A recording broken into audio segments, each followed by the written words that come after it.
If you are at all confused, maybe you saw a picture that was taken of me about a year ago, or a videotape or something. It's the same man. He used to have a beard and he used to weigh about 40 pounds more, but all of those changes are for certain reasons and doesn't really matter. In any case, there are a lot of misunderstandings, maybe about who I am and what I do. It results in some funny situations sometimes.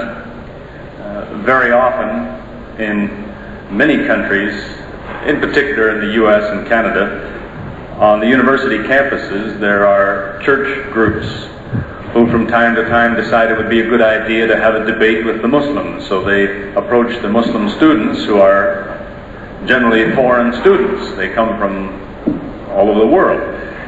And they tell them, we'd like to have a debate, so why don't you bring a Muslim speaker and we'll bring a Christian speaker and we'll have a debate. And the brothers always think that'd be a good idea, and they get in touch with me. And a few days before the debate, it happens again and again. A few days before the debate, the Christian group will say, so who is the Muslim speaker that's coming? And they tell them, well, his name is Miller. And they always say the same thing. They say, that's not fair. We want a Muslim speaker. It makes them very nervous to find out that there are Muslims who have names like Miller and Smith and Jones. They want somebody who might stumble through the English language or be unaware of certain basic things, and they can make a fool of him. That's really all they had in mind. When they find out that, after all, the speaker comes from the same piece of territory that you do, it makes them a little worried. Recently, in fact, we had a session where there were 2 Muslims speaking and 2 ministers speaking. Well, one of the Muslims was myself, and the other one was named Steve Johnson. Used to be a Jesuit priest. That's the way the face of Islam is changing in many parts of the world. Some of the best Muslims I've met are not what people usually think of as coming from Muslim territory. They are American or German or Danish or Korean or Chinese. People don't usually think of that as being the Muslim world. There's another thing I don't do, though. I don't go around giving testimonials telling you, you know, I used to be such a terrible person and then I became a Muslim, or I used to do this but now I do this, and so on. I'm not really interested in doing that kind of thing. To some people, that's all they want to do. That's part of some religions. You get a blessing every time you tell somebody how bad you used to be and how good you are now. Even if they've heard it before, tell them again. Testimonials. I don't do that kind of thing. I don't think I was that bad before, to start with. I'm also not a professional missionary. Nobody pays me to go from place to place and give speeches.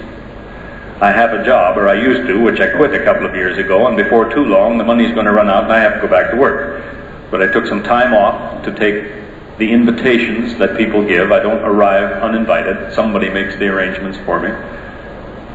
And it has grown into a productive kind of a thing. I could probably tell you nice stories for several hours about experiences, but that's not the point of this exercise. The talk is advertised as Muslims, misguided or misunderstood. And I suppose you might think, well, if a Muslim is speaking, he's going to explain that Muslims are not misguided, they're misunderstood. And basically, that's what I have in mind. But I would like to show why they might be misunderstood. Whose fault is it? And is it a fair accusation to say that they are misguided, as some people say?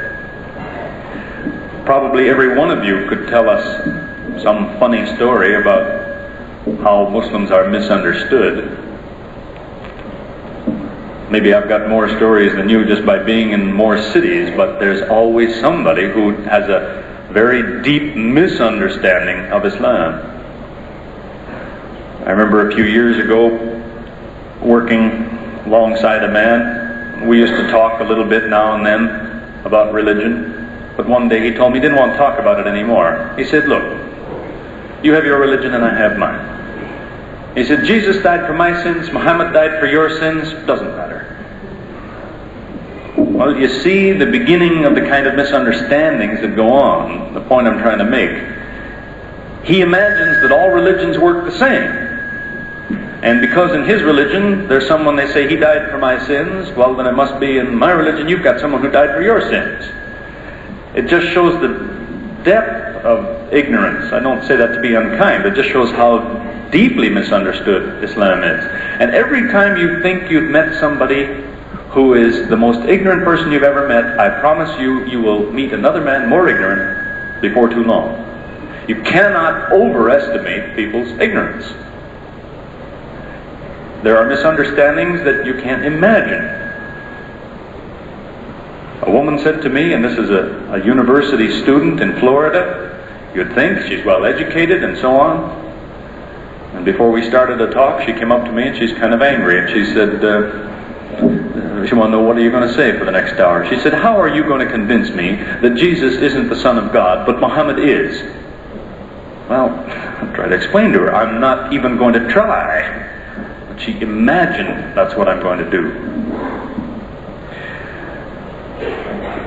What those two little stories illustrate is that there are things that all of us should remember to watch out for.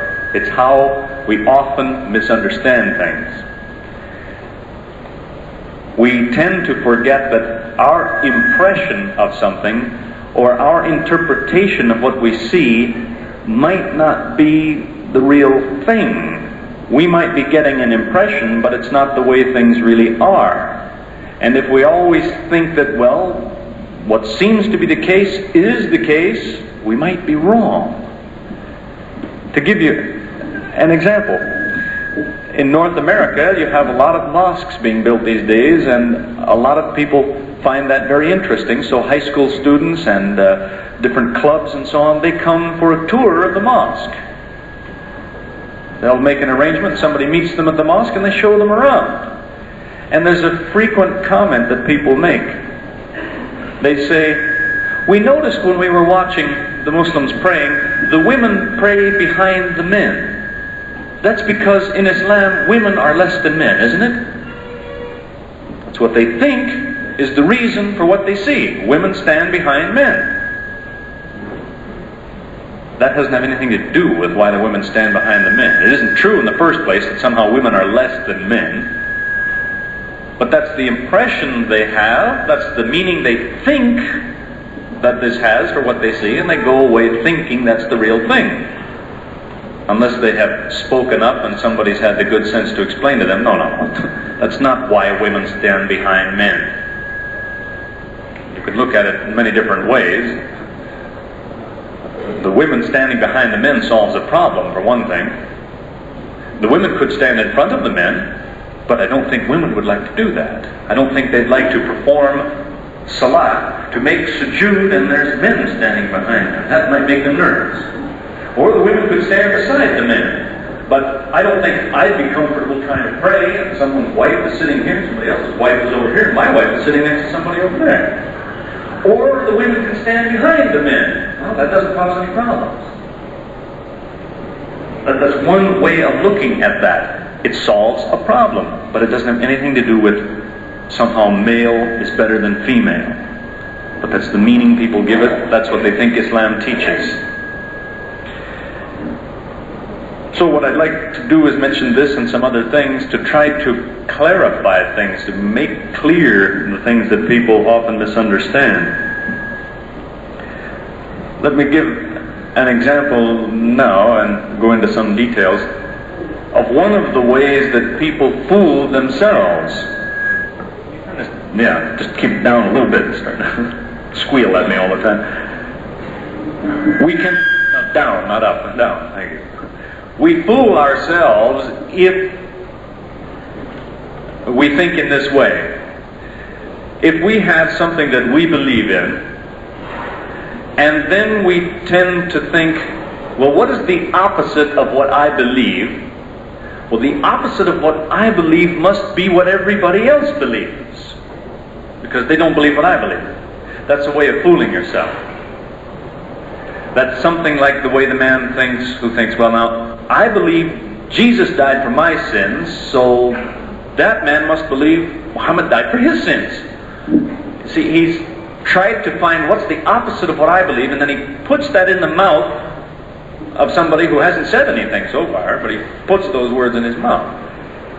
He believes that's what he thinks.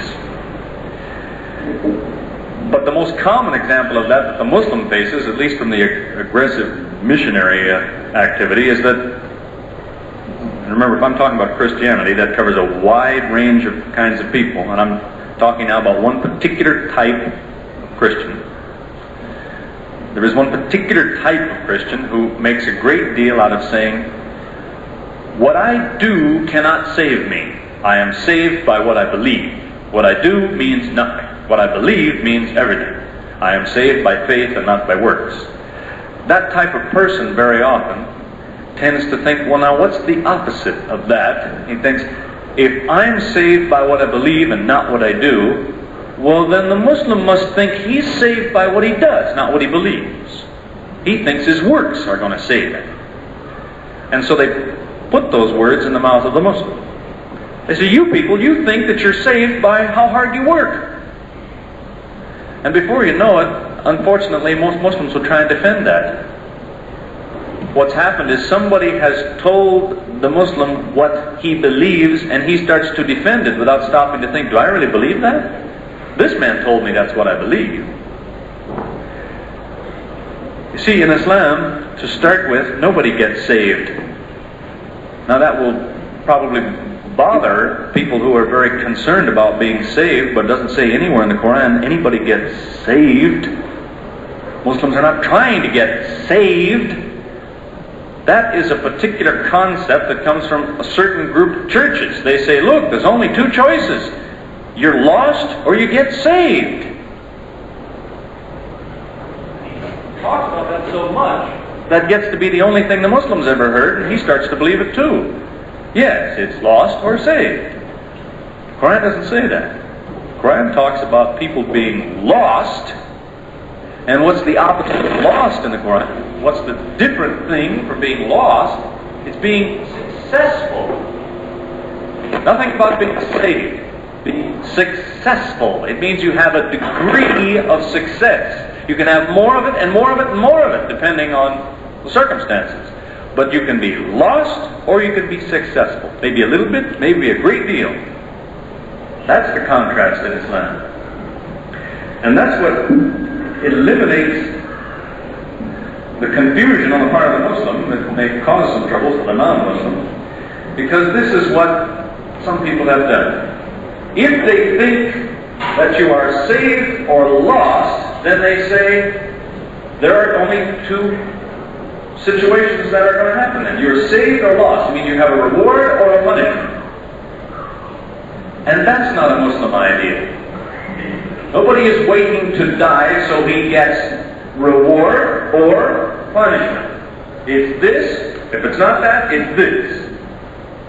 Islam doesn't teach that. It tells you instead,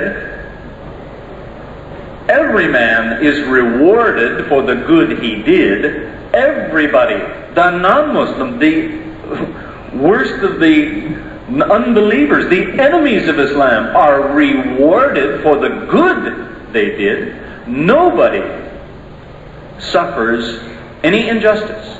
If you did good, you get a reward. If you did bad, you get a punishment. But the punishments and the rewards match the good and the bad. As a matter of fact, the rewards are many times bigger than the good done. But the punishments match the wrong. The punishments fit the crimes.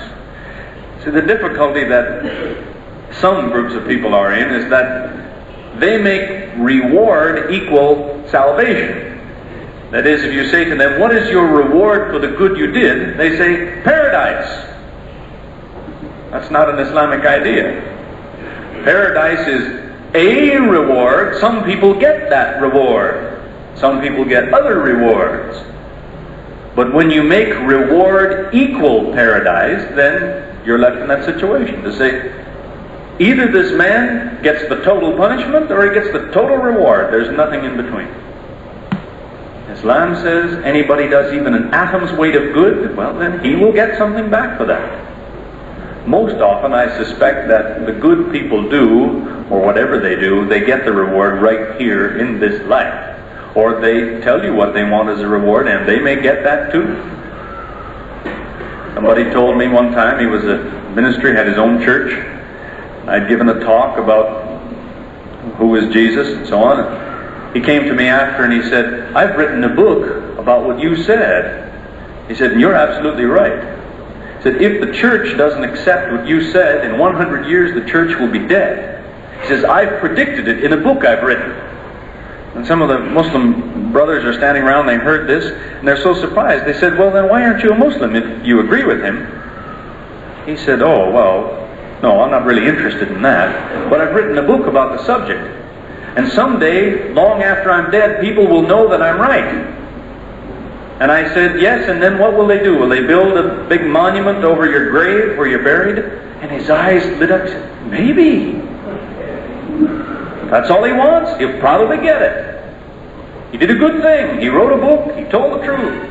But if you ask him, what reward do you want? He'll tell you, I'd like him to build a big marker where I'm buried. Well, probably he'll have that. So, nothing, no injustice will be done. That's his reward. He'll get his reward. Myself, I'd rather have a shady tree to sit under in paradise as my reward. So I hope you see the difference that I'm talking about. Punishments have to fit the crime. It cannot be a case of, well, everybody who falls into a category of being bad in any way, he gets the same punishment. We don't go to court that way. We don't have the death penalty for everything from running a red light to strangling your grandmother. The punishments fit the crimes. In court, in Islam, it's the same idea. Now let me tell you another experience that relates to this. It may seem that a Muslim could explain all of this information to somebody and try to get it across to him, and then he will understand Islam. It's not that easy. Very often it won't help a bit. It still won't help somebody understand Islam because of mental difficulties. There's an interesting verse in the Quran that says, maybe the best way you can put it in English is to say, it's speaking of unbelievers. In some cases it says, Allah knows when they hear with what they hear. Meaning, it's going into the ears and it gets to the brain, but they don't really hear what is being said. They're hearing with something else than what you usually use to hear with. So that even if the right words go in, somehow it gets distorted by the time it's processed, by the time it goes through the thinking centers, and they didn't hear what was said. You see, last year was one of these arrangements in Pennsylvania where a Christian group had invited the Muslims to have a debate, and so the brothers had told them just a few days before this get-together that the speaker's name is Gary Miller. And they said again, that's not fair. Brothers said, what do you mean it's not fair? They said, no, we want a Muslim. I said, he's a Muslim. It made them very nervous. So at the last possible minute, they thought they'd counteract the effect of having a North American talk about Islam, and they brought in an Egyptian Christian. So there was a Canadian talking about Islam, and here's an Egyptian talking about Christianity. He made all the mistakes that they were hoping I would make, as it happened. They really did. They came to the Jummah the next day, the organizers of this thing, and they apologized to the Muslims for the performance of their speaker. But what I'm talking about is not being able to hear. It's on videotape. The evidence for what I'm saying. I would speak, and this man would speak, then I spoke, then he spoke. When I spoke, he's sitting there in front of us. And I said, usually what people will tell you is that Muslims do not admit that they are sinners. They won't admit that they're sinners. So this man will tell you that in a few minutes when he's standing here and speaking. Now he's sitting right there. I said, but I'm telling you right now, I am a Muslim, I am a sinner. I have sinned, I expect I probably will again. I am a sinner and I'm a Muslim, and I'm saying that. But this man will tell you in a few minutes that no Muslim will say that. Now he's sitting there looking him in the eye. 5 minutes later he got up behind the microphone and that's what he said. He said, no Muslim will admit that he's a sinner. This is the problem with you Muslims. My turn to speak again. I got up and I said, I told you he would say that. I want to repeat, I am a Muslim, I have sinned, I probably will sin again. All Muslims do. This man will probably tell you again that no Muslim will say that. A few minutes later he stood up to speak and he said it again. No, I don't know if he didn't hear me or not. He spoke English not very well, but he was that close. But you see this wisdom in this verse, this ayah in the Quran. Allah knows when they hear with what they hear. Are their ears really connected to the brain, or is something in the way, in between, that's messing up the information as it comes in? The reason he would insist on something like that is because to that particular philosophy, that's what makes them different from everybody else. They'd like to tell you. They want to tell you, we are the only human beings who admit that we are sinners. If somebody else admits he's a sinner, that ruins their whole plan. So they refuse to hear it when somebody says that. You see, this subject of sin is an old issue that has been debated right down to today. Some people will tell you even today we're not finished debating it yet, because they realize the problem they have, at least in, say, I'm not picking on Christianity, I'm just talking about what I'm familiar with. In most Christian churches, they have a problem that way. Because if you'll think about it carefully, what is it that they would tell the Muslim? They tell you, you people will be punished because no one has paid the price for your sins. Someone has to be punished for your sins. Jesus was, but you won't accept it. Someone has to be punished for every sin. Someone pays the price. And a few minutes later, they'll be telling you about how merciful their God is. They'll say, our God is forgiving, He forgives. And they don't seem to see that those are two different things. And you can have one or the other, but you can't have both. If you forgive, then you don't get paid. If you get paid, you don't forgive. Those are opposite meanings. They exclude one another. The Lord's Prayer, which is often recited, attributed to Jesus, includes a phrase where he says, pray this way. Say to God, forgive us our sins or our debts, as some translate it, the way we forgive those who sin against us. Or the way we forgive those who owe us a debt. How do you forgive a debt? If this man owes me money, and I forgive it, I say, you know the money you owe me, you were supposed to pay me today? It's forgiven. That means I don't get any money.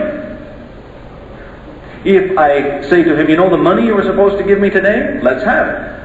And he gives it to me, and I put it in my pocket, and I say, oh, the money? The debt is forgiven. He didn't really get forgiven. He paid me. You can't have both. And as many times as people try to tell you a way that you can have both, you can be sure there's a mistake in there somewhere. There's a story going around now, it's been in use for 2 or 3 years. I know the man who invented it. Is still struggling to explain how you can forgive and get paid. He tells you, well, once there was a judge in the traffic court, and a young woman was brought in front of him, and she was found guilty of some traffic offense, and he fined her. And then he finished the court proceedings, and he stepped down from behind the bench, he took off his robes, and he stepped over, and he paid her fine for her. Because he was her father, and he loved her, and he forgave her. Well, that sounds like a nice story, but it still doesn't work. The law was offended, that is the state, the government was sinned against, and the state got paid. It doesn't matter who paid, the state got paid. The state didn't forgive her. Her father forgave her. But her father forgave her as her father, not as the state. He took off his robes. Court is over. He's not the state anymore. Now he forgives her. If he still had his robes on, court is still in session, and he says you're forgiven, it means nobody pays a fine.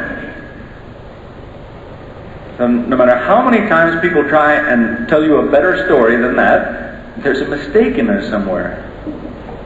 You cannot be satisfied for a debt and yet forgive a debt. It's one way or the other, or neither way, but it can't be both ways. That, of course, is not the first time I've ever explained that to anybody. I've been saying that since, I don't know, many years. And believe it or not, I've heard from some people, after they hear all of that, they'll say something like this. They even put it in these words. I've heard people say, well, it's true. You see, God would like to not have anybody pay for sins. He'd like to forgive all the sins, but He can't. You see, on what basis can He do it? You see, the sin has piled up a big debt. It has to be paid off. So God has to make some arrangement to pay that. He'd like to forgive, but somebody's got to look after this debt. Well, the problem with that is they're not talking about the God I know about anymore. When I say God, or I say Allah, wrapped up in the definition is this is somebody who never lacks anything. He doesn't find himself in a situation where he's thinking, I'd like to do this, but I don't have everything I need.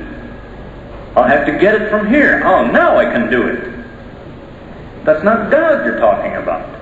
Somebody else. That's the way everything else works. But now and then, we, or whatever beings there may be, would like to do something, and they don't have what they need, so they reach from here and they get it. But when you talk about the God, you're talking about someone who does not need anything. Everything is His. It's a part of the meaning of the Arabic attribute of Samad, the self-sufficient, or the source of all things, As-Samad. And what happens when you explain that to people? You tell them what I've just said. You say, well, look, God doesn't need anything. He has what He needs. He doesn't have to make special arrangements to look after problems. In fact, if you quote to them the ayah of the Quran, as it says several times, it says, God forgives whom He chooses. They'll put words in your mouth because it's how they hear it. They say, oh, your God is arbitrary. He forgives whoever He likes. See, to them, when they hear that phrase, God forgives whom He chooses, it makes them think of a human being who He looks over a crowd of sinners and He says, well, I'll forgive this one and this one, but not this one. I don't like his looks. And this one, no, wait, I changed my mind. I will forgive this one, but not this one. That's what it means to them when they hear God forgives whom He chooses. That's not the meaning of that phrase. Wrapped up in the meaning of that is the thing I was just talking about. It means nothing prevents God from forgiving. He forgives whom He chooses. Nobody can say, wait, before you try to forgive that one, look, you haven't thought of this. Or you can't because, look, He forgives whom He chooses. He doesn't choose like we decide what we're going to have for dessert tomorrow night or something. As a matter of fact, the Quran tells us you can be sure of that. It talks about the sunnah of Allah. The sunnah of Allah. That means the characteristic behavior, the habit of Allah. And it reminds you that it never changes. It is completely consistent. It's not arbitrary. What He does is what He always does. Given the exact same set of circumstances, He will do the same thing every time. His sunnah is invariable. It's not arbitrary. So, having talked a great deal about sin and all that sort of thing, which I say it bothers some people very much, what usually happens is, instead of giving an answer to some of these difficulties, or adding up everything I've said and trying to talk about that, people usually start trying to find out, why did you say that? They start looking for your motives. People say, no, look, the reason you've said all that is because, and then they've got a whole list of different things. It doesn't really matter why I say it. It still needs to be answered. You see, even if the devil tells you something, it isn't an excuse to say, I don't have to answer you, you're the devil. if somebody raises a question, then you have to reply to it. You have to do something about it. You're supposed to confront false with true. But instead, people look for motives. I was invited one time to speak to a Bible school in central Canada, or the prairies in Manitoba. And I talked about a lot of things, and when it was finished, the teacher took me aside, and we're standing out in the hall, and he talked about still more things, and I raised still more difficulties, and finally, nobody has replied to anything. He says, well, I think, you see, what your problem is that probably you had some good Christian friends, and then some of them turned out to not be very good friends. They did wrong to you or something. They annoyed you, or they bothered you, or they hurt you, and so you left them when you looked for somebody else. This is all right out of his imagination. He doesn't know me from anywhere. I said to him, well, as a matter of fact, probably the closest friends I ever had were Christians, and I miss them very much. They live a long ways away now. Said, we never had a fight. Good friends. In fact, I imagine they'd be glad to see me again. I'd be glad to see them. And he got all worried about this. Well, then what is the reason that you say the things you say? You see, his problem is he's looking for a motive instead of answering the question. So don't be put off by that kind of thing. If you raise a question, it deserves an answer. It doesn't deserve somebody telling you why they think you said what you said. You said it because you want an answer.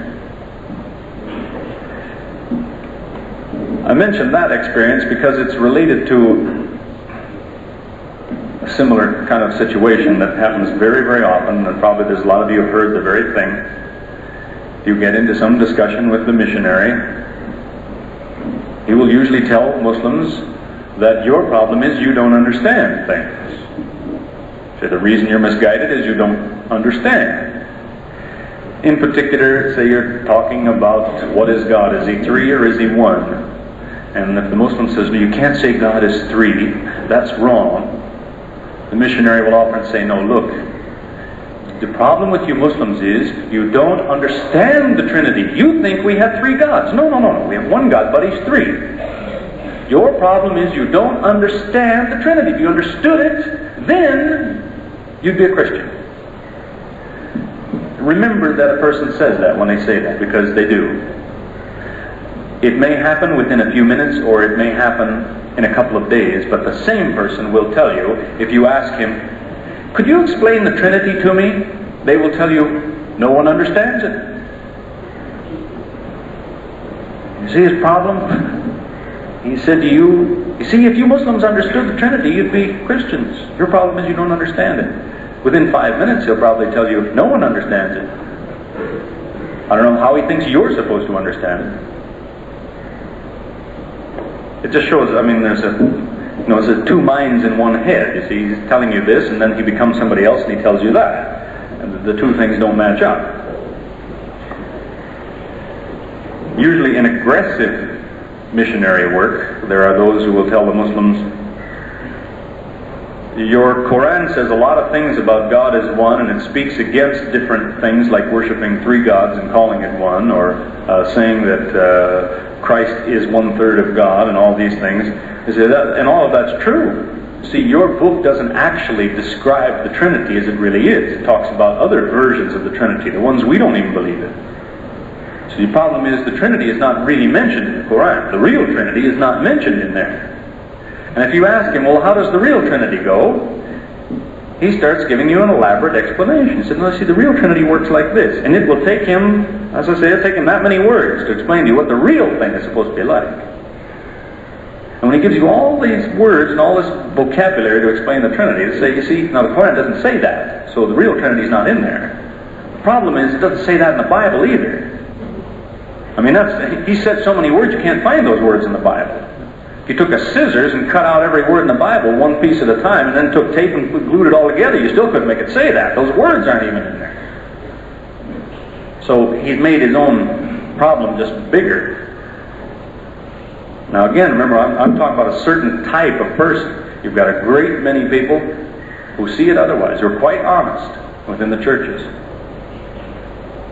Just within the last few months, the leading intellect in the Catholic Church, Hans Kung, and this is sort of the brains of the Catholic Church for a generation, just recently he finished studying the Quran. You know what he said about it? He said, God has spoken to man through the man Muhammad. It's the brains of the Catholic Church. There are honest people within the churches, so don't think I'm down on everybody. I get Christian ministers who come to me sometimes and they say, can you give me the name and address of the person who said that thing that you mentioned? Because I want to go tell him he's wrong. Some people do care about the truth. Well, maybe more generally, how do people misunderstand Islam, instead of talking about maybe some technical details or something. Often the reason that Islam is misunderstood is because, again, of the impression it gives people. It looks like something they don't think religion should look like.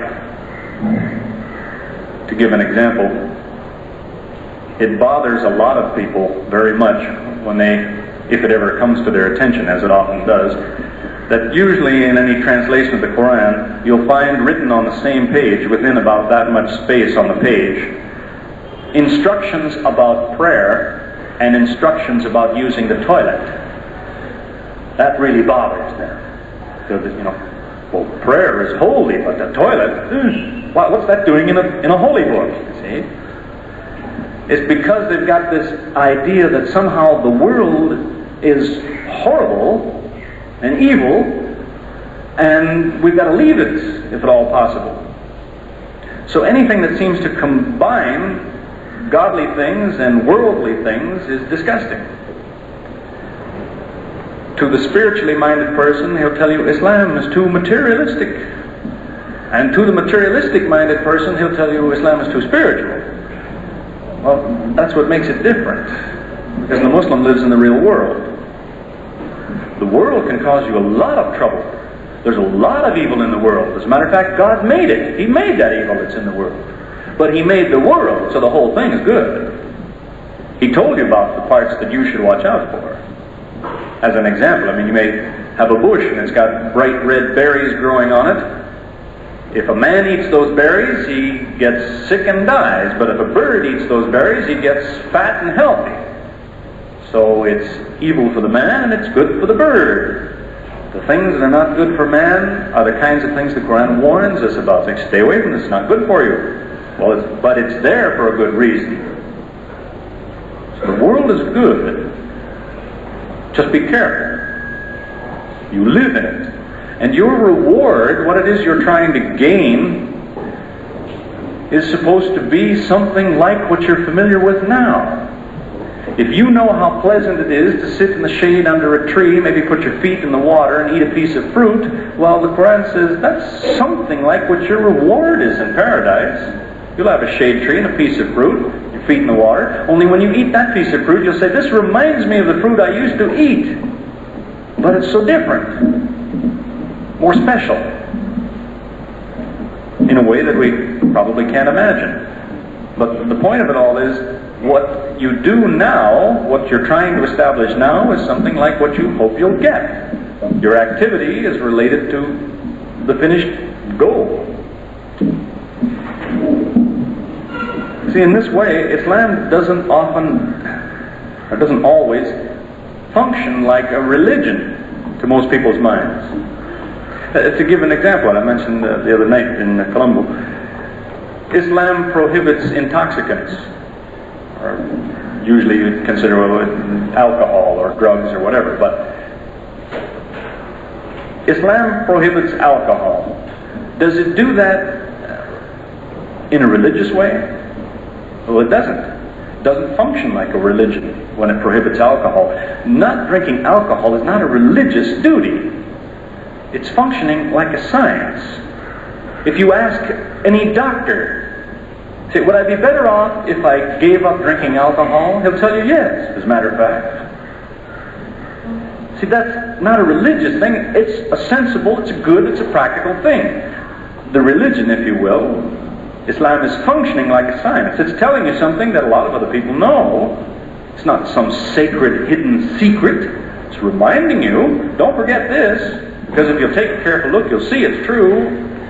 You shouldn't intoxicate yourself. And many other things. If it tells you don't eat this, it's because it's not good for you, not because it's holy and you shouldn't touch it, or it's filthy and you shouldn't touch it. It's filthy in the sense that it'll hurt you. Let somebody else eat it. Let some other creature, or let it do whatever function it has. But human beings, you shouldn't eat this. You shouldn't drink that, and so on. It's acting like a science, not as a religion, where some things are forbidden and some things are commanded without any reason except that they're somehow holy or unholy. What that means, I suppose, if you want to present Islam or make it look attractive to somebody, is that you can try to tell them that whether you believe what I believe or not, I still have a recipe here or a method which makes me successful, it makes me healthy, it gives me good laws to live by. This is the kind of thing that has gone on, I can tell you lots of stories this way, it's gone on in science and in legal practice and in personal lives, where a lot of people have said they don't like Islam at all, but they know that the Muslims have a good idea about this or that or the other thing, so they want to find out more to see if they have any more good ideas. They're examining it for the value that it seems to have. I would hope that they continue that process, and it reaches the point where they realize, where did all this come from anyway? And somebody said to me a couple of years ago, a young woman who kept coming after a series of lectures and wanted to argue about this or that, and I talked a great deal about the content of the Quran, and finally she said to me, okay, you convinced me. The man who wrote that book, she figures the prophet of Islam, and who wrote this book, she says, okay, he was a genius. Because this is brilliant. Doesn't mean he was a prophet. So I just remind her, it was the last thing I said to her. This was in the Emirates. She happened to be staying there. She was Chinese. But I said, you're telling me the man is a genius? You're convinced he's brilliant? She says, yes, because of all these different things. I said, but remember, the man himself said that this didn't come out of his head. He said an angel gave it to him. I said, was he a genius when he said that? Or was he crazy? She had to think about that. A couple of months went by and somebody telephoned me from the Emirates. He was talking about something else, and then he happened to mention, he says, oh, by the way, do you remember that woman who you talked with? Said she accepted Islam last night. It went around in her mind for about 30 days, I guess, realizing that if the man's a genius, but he said he used to talk to an angel, I have a problem trying to figure out how can that be so.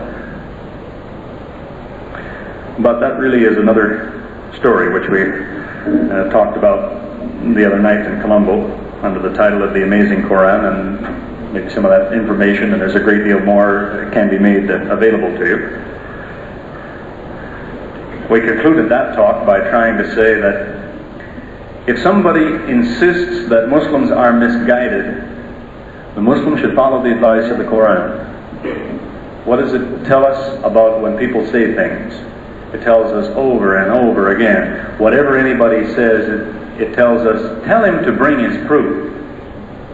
If he says it, make him show it. Don't just let him say it, but ask him to show you that that's true. Don't just keep telling me, show me. That applies in everything. So if somebody said, you Muslims are misguided, you want to ask, can you show me one thing that is a misguidance? Can you prove to me that this is right, but I am wrong? Show me where I have been deceived. If somebody says the Quran is a book of lies, tell them, show me one lie. Just one lie. You said it's full of lies, show me one. And be careful, because what people will usually do, will fool themselves. They will show you maybe something in the Quran that they don't like, or something they disagree with, but what you asked them was, show me a lie. Show me something which the whole world knows is true. No one will argue, but in the Quran, it says something different. Show me a lie, not something you don't like, or something different than what it says in your book, unless you can prove your book is right. A lie is what you're looking for. If Muslims are misunderstood, and they certainly are, it is for at least 3 different reasons. It's either by accident, that people misunderstand but they don't mean to. Or they are misunderstood deliberately. People mean to misunderstand them. That is, some people make sure that Islam is misunderstood. Or it could be our own fault that we're misunderstood. To give an example of each of these three things, people may be misunderstood by, that is, Muslims may be misunderstood by accident, because there's hardly a week goes by, at least in Canada, that there won't be some silly newspaper article that says something about Islam or the history of Muslims which simply isn't true, but it says so. Just a few weeks ago, Toronto Sun told us all that, in the first place, it started off in one article by telling us that Ramadan was the month of pilgrimage, which shows how much research they did. But an article goes on to say that once upon a time there were 600 Jews who they were very nice people, but Muhammad decided to cut all their heads off. So they didn't do anything wrong, but he killed them all, men, women, and children. Well, is that what happened? Was there such a situation? A lot of people believe that because it's in the newspaper. It's unfortunate. The man who wrote it probably believes it, because he got it out of a book in the public library. But what a lot of people don't seem to realize is a lot of that stuff that's in the public library is a repetition of still older material which was originally false. But it's so old that people forget it started off as something false. You have the same thing going on today in many, many fields. Just recently, somebody had spoken up when he was talking about a certain episode that was supposed to have happened in World War II, so about 45 years ago, till it was brought to his attention that a few years ago the British government officially said that report was made up. It was supposed to stir people up and make them angry so they'd be in a mood to go to war. It wasn't true. British government officially said that. Doesn't matter. Somebody else came across it somewhere. He doesn't realize it was later denounced as a lie, and he repeats it. And it'll probably be repeated for 100 years. The propaganda that was around Europe about the Muslims during the time of the Crusades was imaginary, but it's been passed down, and a lot of people still believe it. One Muslim has done a fine job of collecting a lot of this. He's documented all of these things and where the stories originated.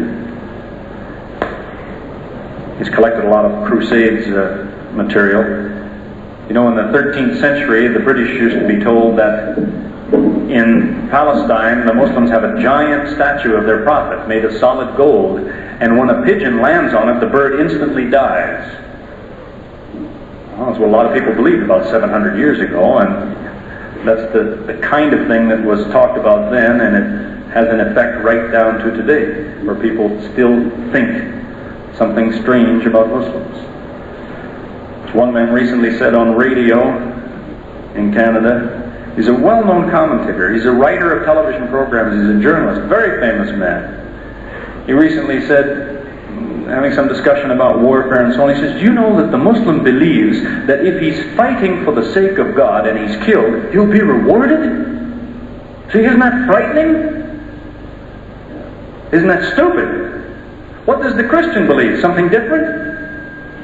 What does the Christian believe? You're asking me, if you're fighting in the way of God and you get killed, what happens? You get punished? Or do you have a reward? Tell you the same thing the Muslim will tell you. But somehow when you tell it that way and you make it sound scary, you forget. But you might say the same thing. That's more an example of the second thing I'm talking about, that Muslims are often misunderstood by intention. There are people who deliberately try to make it look bad. Sometimes they fool themselves, but they certainly fool a lot of other people. I don't know if you ever saw this thing that happened, it's been about 3 years ago, when the Queen of England visited Saudi Arabia. And there was a picture that ran in British newspapers, which some photographer took in Saudi Arabia. It was just a few days before the Queen got there. What happened was, there were some workers, about 4 or 5 Muslim workers at the airport, and it was time for prayer. Well, they were out, in the open, the runway area, or out in the open. it's time for prayer, so they turn, they face Mecca, and they start to pray. It so happened that right in front of them was one of these stairways that they wheel up to the airplanes when people get off. It just happened to be in front of them, but they turned, they were facing that thing because that way is Mecca, and they started to pray. This photographer waited. He waited until they made ruku, until they were standing like that, facing the stairs, and he took that picture. And it ran in British newspapers saying these were Muslims practicing to greet the Queen when she stepped off the plane. There's the stairs, this is how they bow. See how people are deliberately misled. That's the caption that ran into that picture. But unfortunately, often Muslims are misunderstood because of their own fault. One way that happens, I've already mentioned, is that too often today Muslims are letting non-Muslims tell Muslims what Muslims believe. Sometimes it usually works. They'll say to the Muslim, you people believe such and such and so. And this Muslim is thinking, I didn't know that. He says, and look, it's wrong, because. And he goes ahead and he blows it all away and shows you why it's no good. And the Muslim is saying, what am I going to do now? When he didn't believe that in the first place, or he shouldn't have. It's not part of Islam. Somebody told him it was, and he thought it was, and now he sees it's no good. That's your own fault for being that unaware of things, or ignorant, like an unkind word. People are letting them explain what Muslims believe. I meet people like that all the time, and when I respond, they don't like it at all. I've had people many times that say, you Muslims believe such and such, and I say, no, we do not. Yes, you do. I said, no, I'm a Muslim, I'm telling you, I don't believe that. You do. Because the rest of his argument won't work if I don't go along the way he wants me to go. So by way of advice, I suppose I could give a lot of advice. I need a lot of advice too, but I'm just suggesting some things that you might keep in mind. The Muslim's job is not to go to the non-Muslim and say, you should leave what you have and you should be a Muslim. That is not your job. It's not what you do when you talk about Islam to somebody. You say, look, you're wrong, this is right. Leave that, come here. That is not found in the Quran. What you find is a systematic way of leading people along. The Quranic plan works this way. It tells you, when you speak with a non-Muslim, you tell him, commit no excess in your religion. In other words, you tell him, you should be more careful about your own religion. You say this, you say that, but you don't have any proof. Leave it. Don't say that, but say the things for which you have proof, because I believe those too. You have proof, I should believe it. Commit no excesses in your religion. So it is that over many centuries, there have been people who have come to Islam, and when their families thought they'd lost their minds, they tried to explain to their families, no, you see, I'm a better whatever I used to be. There's a famous case of about 100 years ago of Lord Headley, a British nobleman. He accepted Islam, and his family thought he has gone crazy. And he wrote them a very nice letter, which is still in circulation today, where he explained to them, no, you see, by becoming a Muslim, I became a better Christian, because I stopped doing the things which Christians are not authorized to do, and the next thing I knew, I was doing what I believed Jesus wanted me to do, and it happened to lead me here. You have as an example, if the reports are true, not my problem whether they're true or not, but people who believe all of the reports they have, what Jesus say and do, it's reported that he told people, let your greeting to one another be, peace be with you. Who says peace be with you when they greet one another? Christians or Muslims? Muslims, whether they speak Arabic or not, they say salam alaikum, peace be with you. It's reported Jesus used to fast for more than a month at a time. Who fasts, Muslims or Christians? It says in one place in the Bible, when he prayed, he put his head on the ground. Who prays like that with their head on the ground? Christians or Muslims? Who starts to look more like maybe this is the group that's following Jesus? That's just an example of the kind of thing I'm talking about. So really, when you're talking to the non-Muslim, Your goal is not to say, turn against what you have and take what I have. The first thing is, are you sure about all the things you do? Which of them can you prove? And you do better if you leave the things you can't prove and stick to the ones you can prove. Then see what kind of progress you make. The second point is restraint, I suppose. Think carefully about the kinds of things that people show you. As many people have said, Muslims and non-Muslims alike, intelligent people have thought about it, the greatest part of the debates that you get into with people are because you put today's meaning on yesterday's words. So that, for an example, the Muslim says, Jesus is not the Son of God. And the Christian says, look, it brings out the Bible and it reads Jesus, Son of God. And the Muslim says, somebody put that in there, it's a lie. No, it was probably there for 2,000 years. But what did it mean 2,000 years ago? See, when a man reads today, Son of God, capital S, it means to him a whole lot of things. But 2,000 years ago, what did it mean? Same source will tell you that one day the Jews came, they wanted to argue with Jesus. First thing they told him was, we're the sons of God.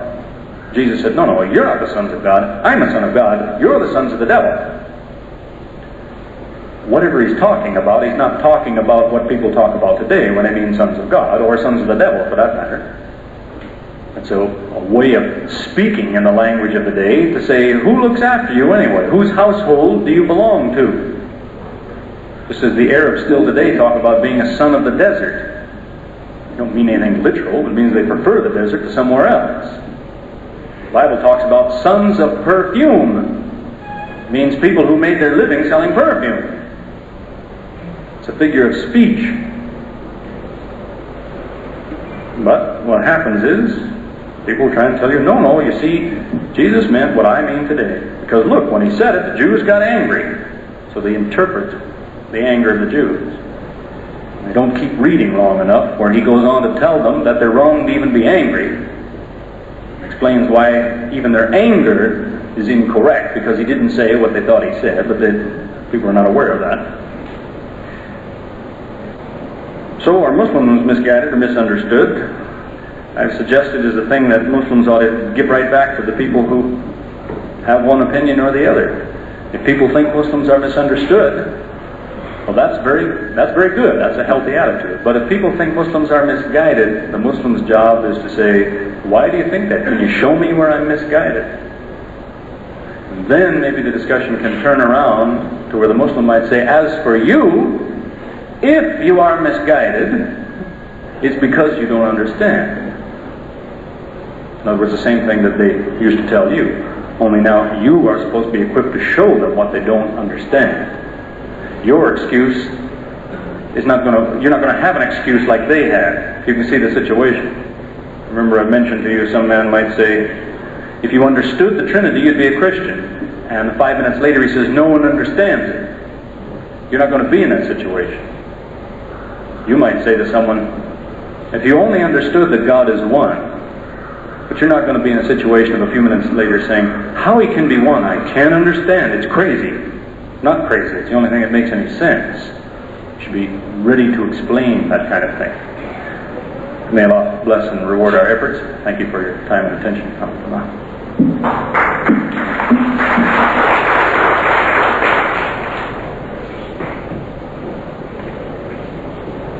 If there is any in the audience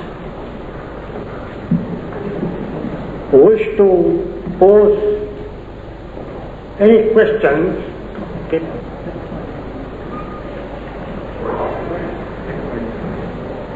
pose any question to the speaker, he or she may do so.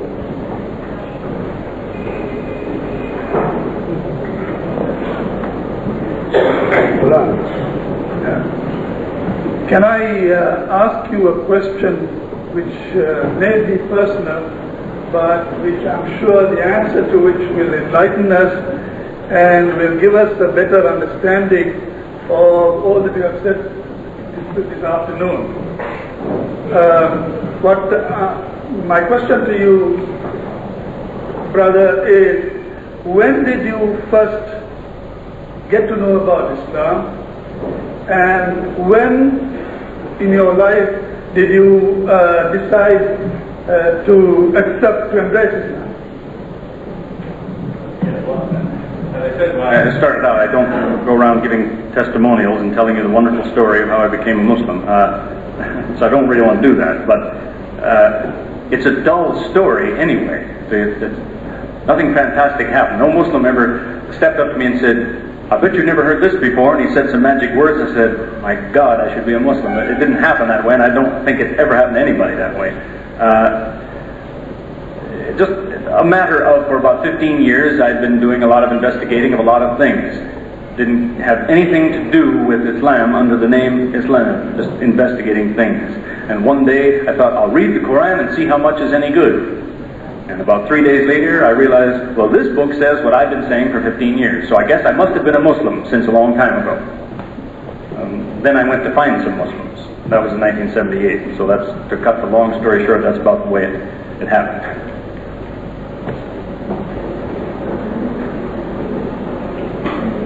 I asking for more clarification on that thing that I was talking about, the difference between hearing and processing the information.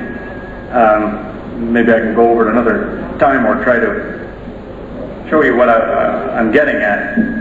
See, there's an ayah in the Quran which I have never seen properly translated into English. It talks about a man who was guilty. It says because he heard something. And then it says he got up and he didn't saddaqa. And every English translation says he got up, he went away, and he didn't give any coins in charity. He didn't give alms. He didn't practice charity. That's not the meaning of that word in that place. That's a form of saddaqa. It's got a double dal in the middle. That saddaqa means he didn't check on it. He didn't make sure it was true. Just as we say you finish recitation of the Quran, Saddaqallahu al-Azim. You're saying, so truthfully said Allah the Almighty. It's a form of that word, saddaqa. So it tells you you are guilty of a crime if you hear something, and then you just leave it go. You don't check to see if it's a true thing that you heard. So you're supposed to digest everything. What you hear, you're responsible for. You're supposed to sort out the true from the false, from another category, which might be you don't know if it's true or false, so save it. You have no right to reject it, you have no right to accept it. Save it till you can find out. That's what you're supposed to do with saddaqa. Check on the truthfulness of it. So it is when if you're not in the habit of doing that, then some of the circuits aren't working up here. So that you can hear words that people speak, they come in, but the brain doesn't do everything with them it's supposed to do. So you don't really hear what's being said. You might even be able to repeat the exact words back, but you don't really know. You don't hear what's going on. The Quran talks about people with ears, but they can't hear. It's not talking about deaf people in the usual sense. All the noise goes in, but the sense doesn't penetrate because they've disconnected the circuits. The brain works something like machinery. If you work with the computers, you might know if you've got an elaborate piece of machinery, a computer, you could step around behind it and maybe cut one wire. There's maybe thousands of wires or whatever, printed circuits and so on. Maybe make one disconnection. The machine will still work, probably work very fine, almost every day, but every once in a while it will do something foolish. It will spit out some garbage. Because you ruined it somehow, you disconnected something. So when you tamper with the brain, you disconnect some little thing that's supposed to be working there. It'll work most of the time, but every once in a while it does something really foolish. So I hope that clarifies somewhat what I'm getting at there. What is your point of view on Christianity? What can you tell us about Jews? Very wide-ranging question. And then another one, question number one. What made you change to Muslim?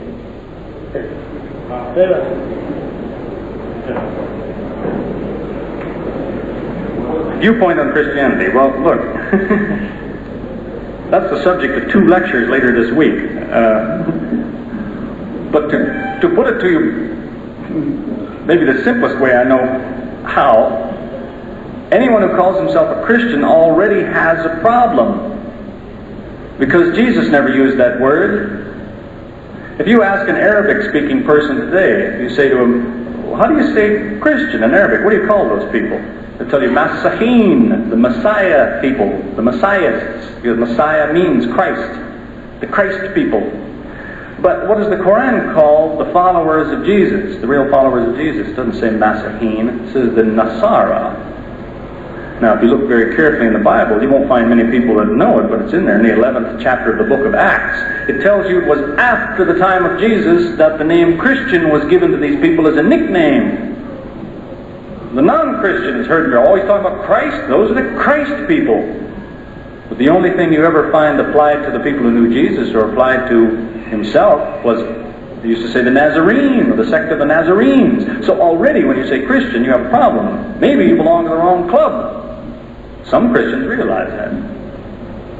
That's why I say you can't say one thing that covers all Christians. There's even some Christians who say we shouldn't use that word. Jesus didn't. If we want to follow him, we should leave that. So that was the beginning of a very big subject. As to Jews, what the Quran has to say about Jews, as far as if you want to say that if Christians do this or this group does that and so on, what do Jews do that Muslims complain about? What does the Quran speak against Jews for? In the first place, it doesn't speak against all Jews automatically, but it says there is a thing that some Jews do that's wrong. It's the complaint against Jews, and that is, it says that they have the laws of God, but they keep them to themselves. It's the kind of thing, there are some Jews who protest about it. The Bible, the so-called the Jewish portion of the Scripture, is full of laws like, don't eat meat which has blood in it. But if you have some bloody meat, sell it to the foreigner, let him eat it. That's the kind of thing that the Muslim or Islam has against the Jews. To say, if God gives you a law, then it's not just for you, so you can let the other man do the bad thing. Some Muslims act just like that. Telling the brothers earlier today, I met a so-called Muslim who told me, I don't drink alcohol, I'm a Muslim. I keep lots of alcohol in my home. When my non-Muslim friends come, I pour them a drink. That's really silly, and that's the kind of thing that the Quran talks about regarding the Jews, that if you have a God-given law, then you don't split up how you observe it this way. As to the third point, what makes you change? You see, again, I don't think I've ever met anybody who became a Muslim because there was something that happened like that that I should change. It's a process of time. You realize this is true and that's true and the other is true, and one day you realize, well, if all of this is true, really I'm standing in the wrong place. I should be standing over here. It's not necessarily one thing that's brought up. Or there will be one last thing that comes up. Maybe there's one last foolish thing a person hears and realizes that does it, that's enough. Because when I add that to this and this and this, I realize I'm in the wrong place. But it's not like there's one thing that does it. Father, Son, and Spirit. Well, wait a second. Actually, where you can find out all of this information, and maybe this is one way that you can it's one way that you may reach the Christian. The information about what does the Bible say Father, Son, and Spirit is in Christian books. See, the truth is there. It doesn't really do you much good if you come to a Christian and say, I've got a book here, it's written by whatever, Imtiaz Mustafa, and it tells you about Christianity. He doesn't care. But if you can go to him and say, do you know this book, which your church prints, says this, and you can show him a thing or two, then maybe you make some progress. Because there's all kinds of opinions, but the documentation is there for such things as Father, Son, and Holy Spirit and so on. What do they mean? Some churches will tell you right out, no problem. They'll put it right in print. They say there's nothing in the Bible that has anything to do with Trinity. Catholic Church will tell you that. Say there's nothing in the Bible that teaches the Trinity. They'll tell you that officially. Most Catholics won't agree, but officially that's what the Church said. So if you're armed with that kind of thing, you can show that to somebody and at least reopen the discussion. Show them that what they're saying won't even be supported by the Church. So that's one way of approaching it. And it's following that Quranic advice. You're telling somebody, don't exceed your authority. You want to be a good whatever? Look, here's what the official position is. Now, of course, that won't work if you've got some church who doesn't care about honest scholarship, investigating things, who will print whatever they like to suit them. It won't work. You have to have other approaches. You have to show people perhaps where they've been told an untrue thing.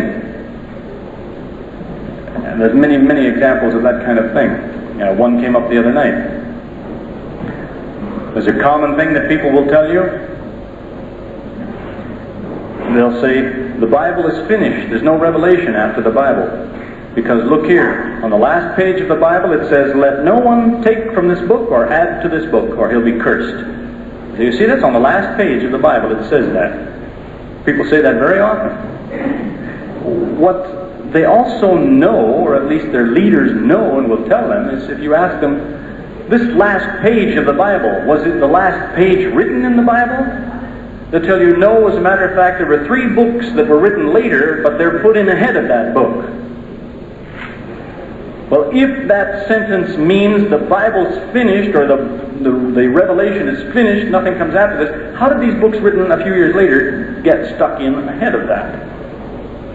Then they'll tell you, oh, well, you see, that doesn't mean that. That means, it's talking about this little book, this last number 66, means this book is finished. Don't add to it or don't take from it. That's true, that's probably what it means. But that's what they should have told you the first time. It's what they'll tell you after you expose that this first argument doesn't work. So if you see what I'm getting at, you might in this way show somebody that he has been fooled. There are many examples of that kind of thing. I have a man who, he hates Islam, but he's helping me very much, thank you, with all the things he does. Because he keeps telling his students things about Islam, and his students come to me, and I tell them the same thing I told him years ago.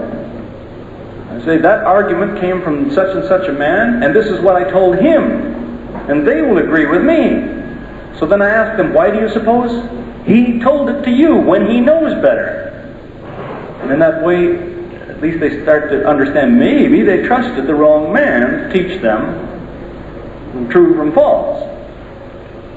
But anyway, it's a very big subject.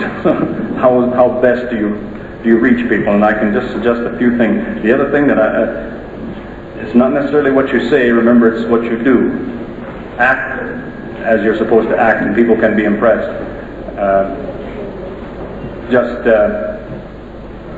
I guess in the last 2 years, a man in Toronto was telling me, he was from Yugoslavia, and he said this story had come to him from a friend in Yugoslavia, where Muslims and Christians had lived side by side for hundreds of years.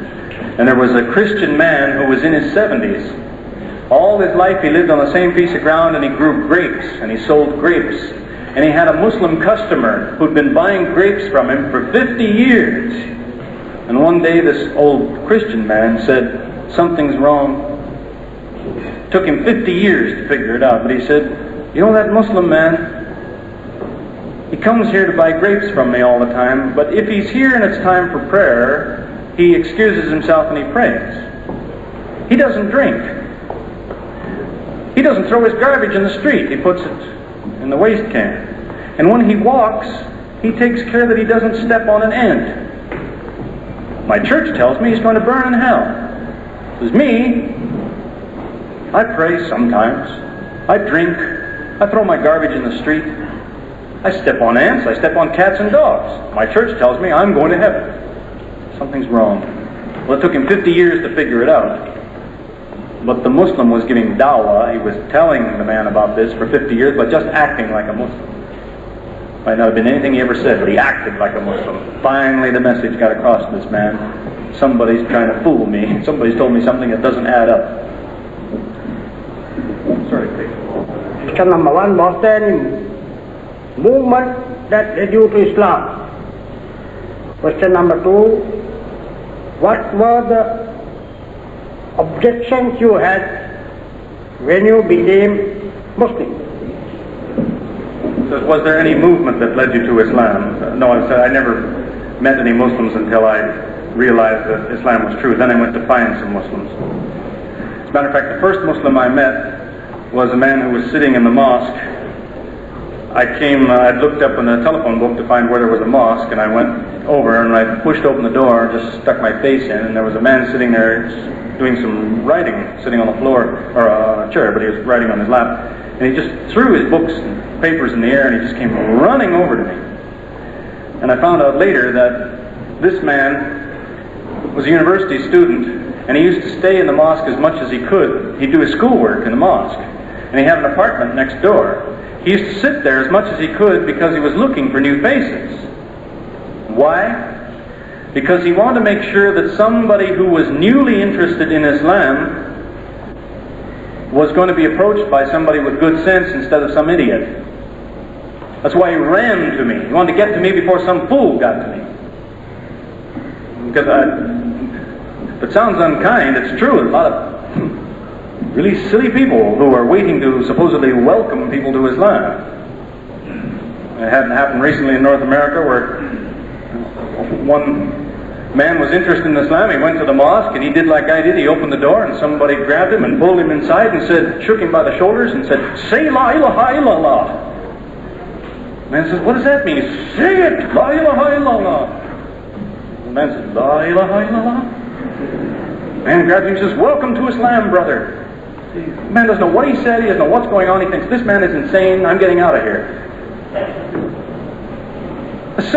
Many stories like that. I know an American woman who came to Islam, alhamdulillah, but first time she went to a mosque, somebody came running over to her and said, "What are you doing here?" She said, "I came to find out something about Islam." He said, "Well, you have to go home and throw away your wine." First thing.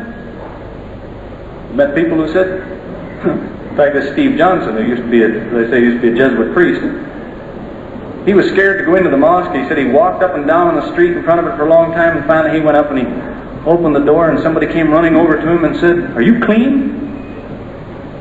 He says, "I took a shower this morning." "Well, it should be okay then. What do you want?" There's all kinds of people who really make it difficult for the newly interested people in Islam. The first revelation was not throw away your wine, or all these other things that people sometimes they want to start there. You know, answer a man's questions and bring them along, see what next. You don't start with the whole thing. There's a group in New Zealand who stand guard at the mosque in Auckland, and when a New Zealander comes and he wants to know about Islam, they tell him, "Go away, it's not for non-Muslims, it's for Muslims." There was one New Zealander who insisted. He said, "But I want to know about Islam." So they said, "All right, come inside and make 17 rakat, and then maybe I'll tell you something." That goes on.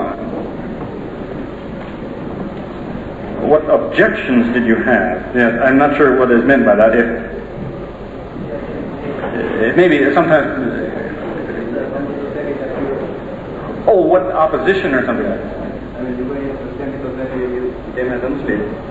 And from the society that you live, did you have any special problems, that is objection of changing? No, not really. Most people don't really. I think sometimes it seems Muslims have an idea. Sometimes they ask me, they say, "What do you miss most about what you used to have now that you are a Muslim?" Well, if there was something I missed, probably I'd still be there. You know, in other words, it was not like I had a whole lot of. It's not like there's a whole lot of fun and wonderful things outside Islam, and when you become a Muslim, you really miss them. There aren't things like that, if you really know which things are worthwhile. As to family pressure, I didn't have any problem. My family's quite receptive. That's not always the case, but my wife had the biggest difficulty there. Her parents caused her a lot of grief for a time, and then they started to realize, well, she's different than she used to be, and we have grandchildren now, and this started to take effect. In fact, it finally reached a point after a couple of years. One day her mother said to her, the sun was about to go down. And her mother said, "Don't you have a prayer you're supposed to say before the sun goes down?" My wife says, "Well, there's still time." She said, "Well, you don't want to miss it." See, that's the kind of, very slowly that the attitude changes. A lot of people go through that, but that's not always the case. Some people have a very hard time. Maybe you can explain what you mean here. Since you were to change all your Christian ideas, how do you solve them? How do you solve these difficulties? I think, yeah, maybe we've already kind of... You would have many problems. No, not then. I'd been solving those for 15 years.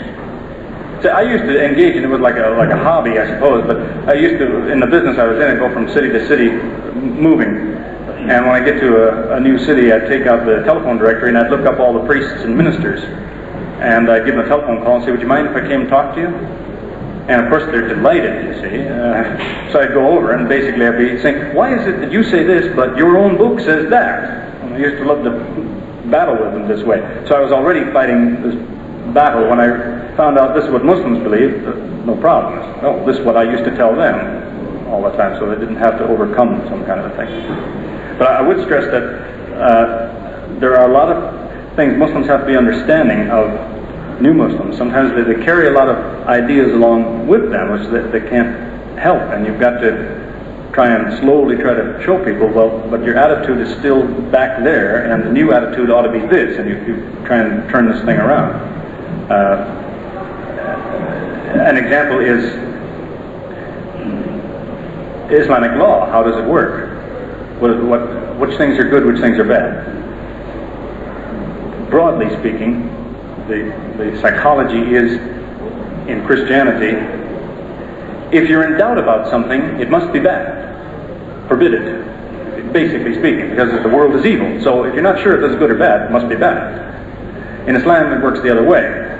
See, if your conscience tells you that you worry about doing it, well, then you ought to leave it. But when it comes to making a law about it, if you don't know, then it must be all right. Because whereas in Christianity you have a short list of the things that are permitted, in Islam you have a short list of the things that are forbidden. See, so if it's not on the forbidden list, well, it must be all right.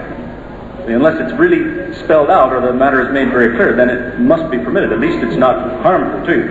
So sometimes people have still got the old attitude and they're in fear of a lot of things. And sometimes I remember hearing one man one time, it was explained to him about something. He'd been a Muslim for 2 or 3 years. And when something was explained to him, it was so exciting to him. He hit the floor like that. He says, "Now I believe." It was like he discovered Islam all over again today, because this was such a big jump from an attitude that he didn't realize he'd been carrying around like a heavy weight all this time. You were a Christian before you embraced Islam, were you? You were a Christian before you embraced Islam, were you? Yes. As a Christian, you must have believed Jesus is Son of God. As a Christian, you must have believed Jesus is Son of God. As Muslims, we believe He is also an apostle like Prophet Muhammad. How do you distinguish before embracing Islam? How do you get enlightenment that Jesus is prophet, not a son of God? Okay, well, in the first place, not all Christians believe Jesus is the Son of God, and while I was raised, and all my education right through university was in Catholic schools, I left that because I didn't believe it. Since I was maybe 14, didn't believe that and finished the rest of the education. So it wasn't, that was the thing I figured out when I was 14, okay? It's largely because of, I used to get perfect grades on religious exams. And then one day it occurred to me, the reason that the grade is high is because every word on here is what the teacher said. I gave him back what he said. That's why he likes it. That doesn't mean it's true. It just means I remember what he said. It's time for the exam. I write it down and give it to him. He puts a big love note on my paper. Brilliant student.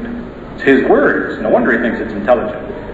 That's when it occurred to me that just because somebody explains it nicely doesn't mean it's true. So then, many years after that, it's not a problem to set aside some kind of an idea, which I've set aside since a long, long time ago. Do you or did you believe that Jesus was crucified? Yes, I suppose at one time I used to think. I never tried to defend that because it just seemed to me it was never in dispute. I always thought, it must have been crucified. Who would say otherwise? But it came to my attention that, as a matter of fact, history will tell you that's in doubt, very much doubt. The Christian church will tell you it's in doubt. There's a standard book which is studied by virtually anybody who studies for the Christian ministry, Catholic or Protestant. If he studies to be a minister or priest, he studies J.N.D. Kelly's Early Christian Doctrine. So they all read it. And in that book, Early Christian Doctrine, it tells you, since the first century, there have been Christians who said Jesus wasn't crucified. When that kind of thing came to my attention, I realized, well, then it's not this neat, solid, airtight story that I've always heard, because even in their own information, they'll tell you it's been in doubt since the first time anybody talked about it. It's been in doubt within the Christian community. So that's when I started to re-examine that and look at it again.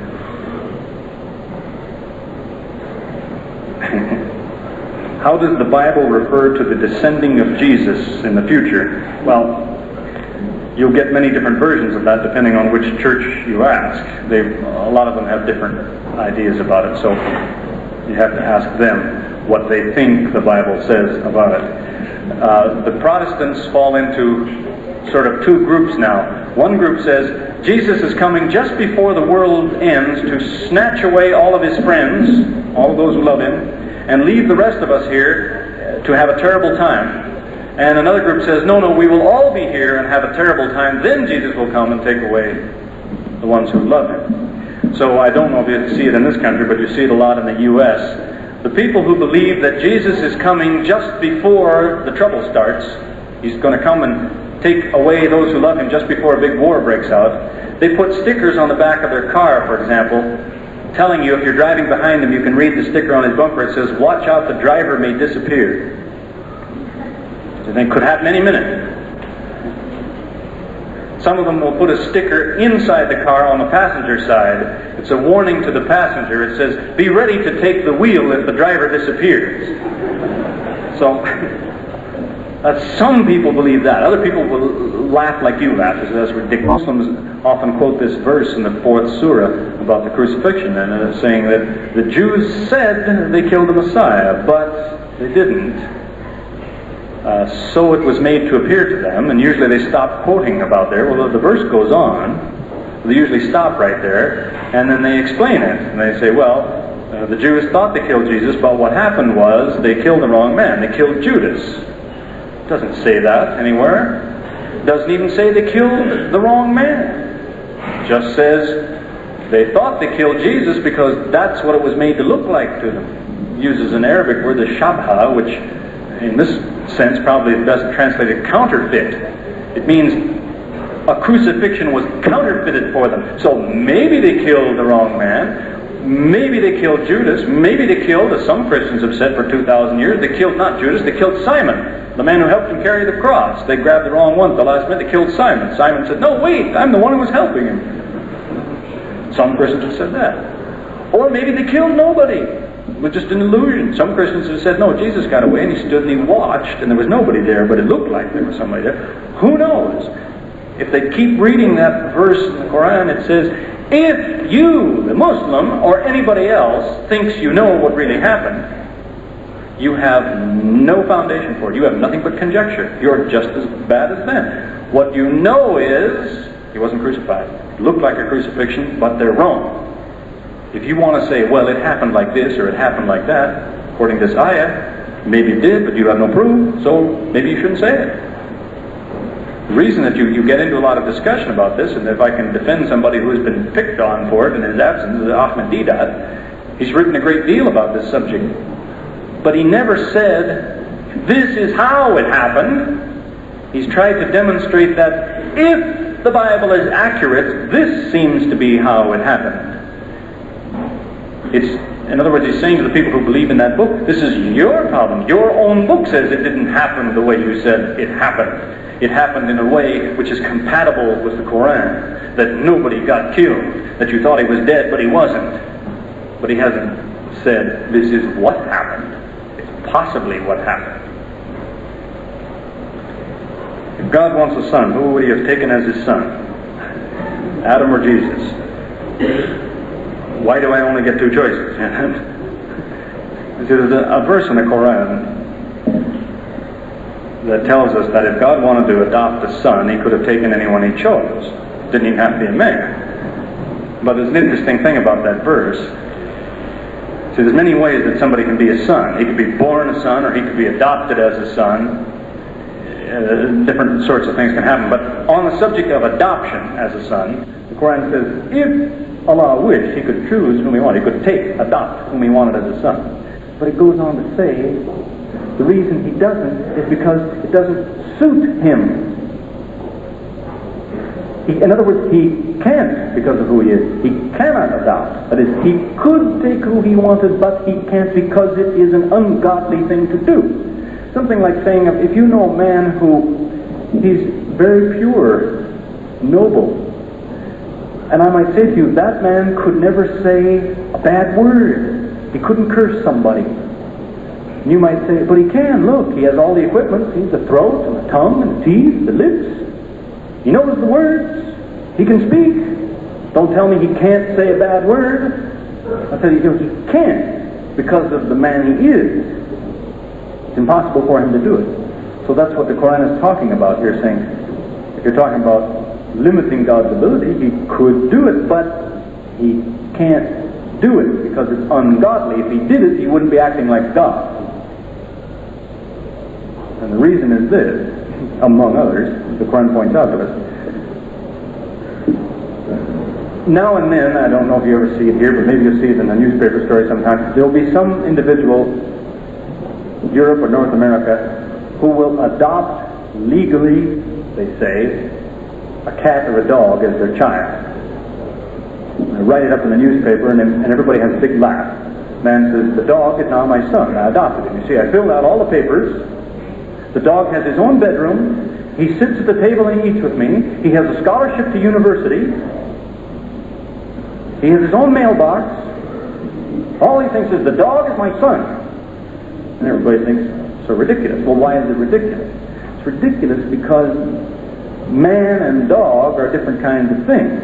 And a man can call a dog a son, he can treat it like a son, he can do all the things that fathers do to sons, but the dog can't act like a son. It's not human.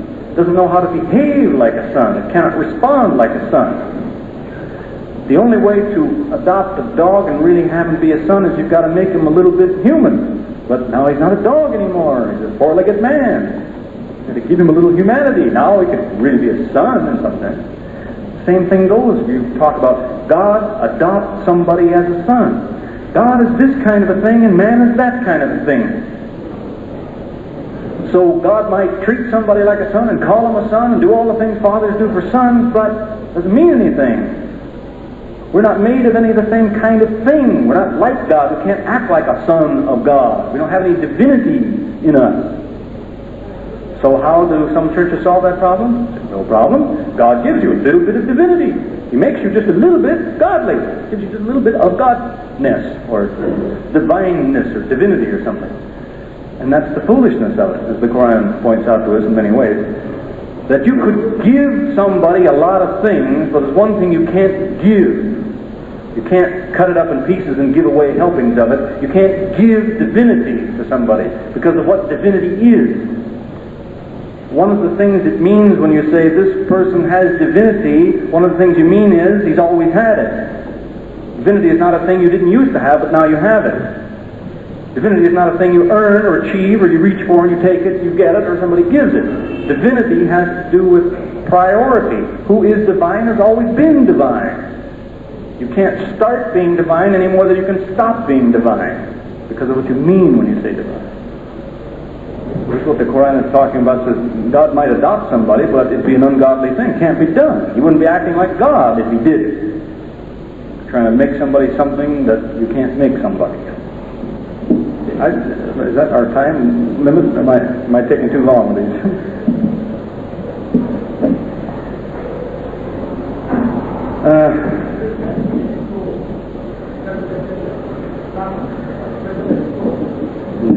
Well, maybe. The Muslims ruled in Spain about 1,000 years ago. India, yes. So why have they failed to introduce their faith there? Well, of course, there's lots of historians who tell you all sorts of reasons, I suppose, so you have to start to... I can only give you a few indications. Part of the... If you talk about Spain, for example, the Muslims in Spain were threatened by people who would push them out. And why didn't the rest of the Muslim world come to help their brothers in Spain? They were busy doing something else at that time. You know what they were doing at that time? The Muslims in those years, instead of going to help the Muslims in Spain, they were arguing about, when you make salah, do you raise one finger or do you leave it down when you say a tashahhud? They were busy arguing about that, too busy to go and help out in Spain. So that's part of the reason. As to did they plant their faith there, but they did. You see, this is a surprising thing that has come out in recent years. In recent years, things have loosened up in Spain, and there's a lot of Spanish people who have been Muslims all this time. A lot of them were killed for it and so on, but for 500 years they've managed. Now that they're not afraid, they've come out. A friend of mine who lives in the Emirates has visited there. He's met them. I tell you, my family were Muslim all the time back, and we've carried it down. Or you have the situation, he met one man who said, he was a Spanish man who had accepted Islam. But he told my friend, come with me, I want to show you something. He took him to his house. He says, my family has owned this house for about 800 years. Took him inside and he showed him the carving and all the woodwork and everything is La ilaha illallah, Muhammad Rasulullah, and so on. So he says, if I accepted Islam, it really just means I've gone back to what my ancestors had. There's a lot of Spanish Muslims now, and a lot of them had been there all along. When they left, the funny thing is that the Jews went with them, because the Jews knew they'd do better with the Muslims than to stay behind with the people who were trying to throw them out. So if this question is related to the kind of thing about do Muslims try to force things on people, it doesn't really sound likely. The Jews thought they'd do better with the Muslims than anybody else. So I hope that covers that. But it's a thing that a historian could tell you better. There's some fine information that's available in a book a brother just showed me the other day, which is probably easily enough available. It's written by a non-Muslim. It's about the spread of Islam. And he documents all these kinds of things of what happened in each place, country by country. Very interesting. I think that's the last question.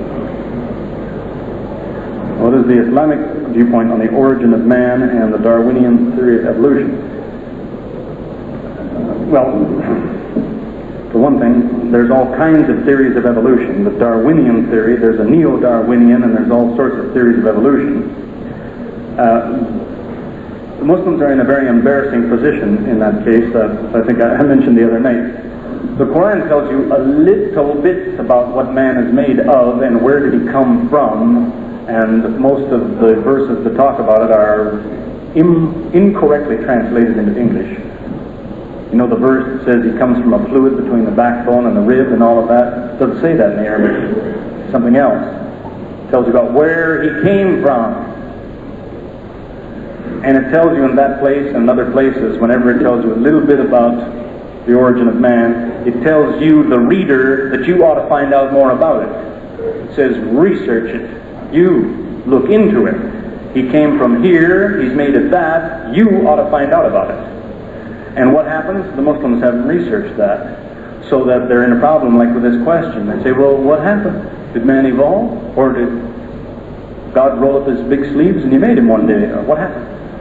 Because he doesn't have any other alternatives. He just has the choices that other people have made, that they fight about in some countries, where they say, look, two choices. Either man is a joke, he just happened, doesn't mean anything, or man has only been here for 6,000 years because one afternoon, or no, they'll say it was a Saturday morning, God made him. Some of you say it was October the 4th. And then they say to the Muslims, which one do you believe?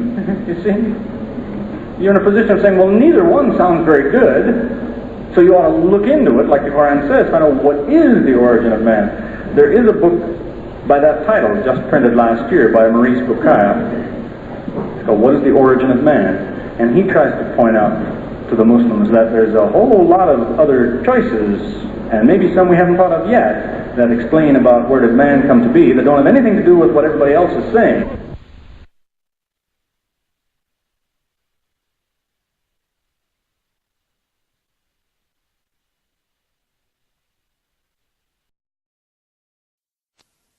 Mm-hmm.